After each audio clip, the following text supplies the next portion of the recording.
Welcome geniuses, I'm Genie, your best buddy for A-levels. In this channel, we'll bring you to explore the secret formula behind success.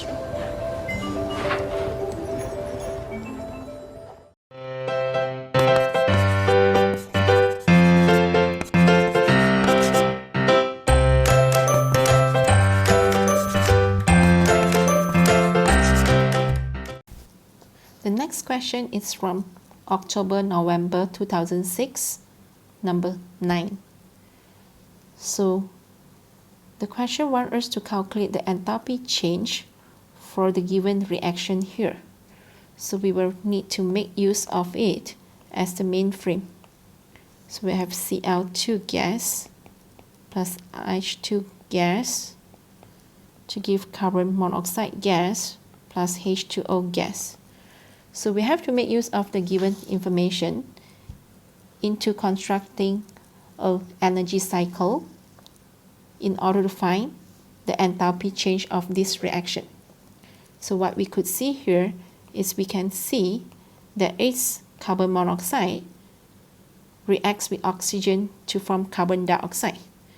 So we could actually, pointing from carbon monoxide to carbon dioxide gas reacting with oxygen to have negative 283 for this reaction. So next to go, we have hydrogen gas reacts with oxygen to give us H2O liquid.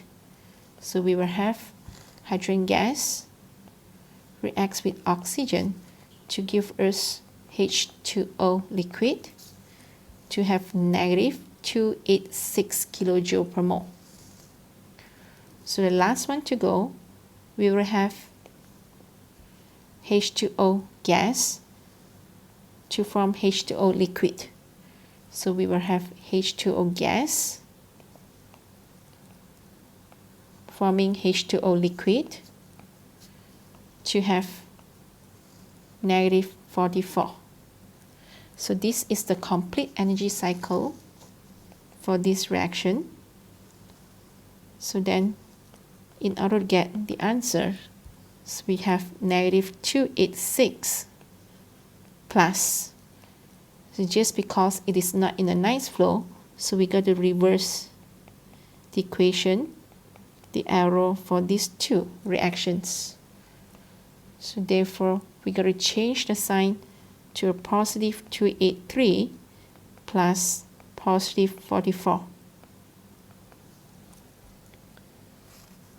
So the answer for the calculation will be positive 41 kilojoule per mole, which is C as the answer. That's all for today's video. If you're interested in more genuine sharing by other geniuses, please subscribe to our channel and don't forget to turn on the notification bell, ding dong. Also, if you're struggling with one or two past year questions and the mark scheme just doesn't seem to help, Genie has got you covered. Feel free to let us know what question it is by filling in the Google form linked in the description below. GenieUs Hub will get genius teachers to fulfill your request for the solution. Genie will see you next time. Bye-bye.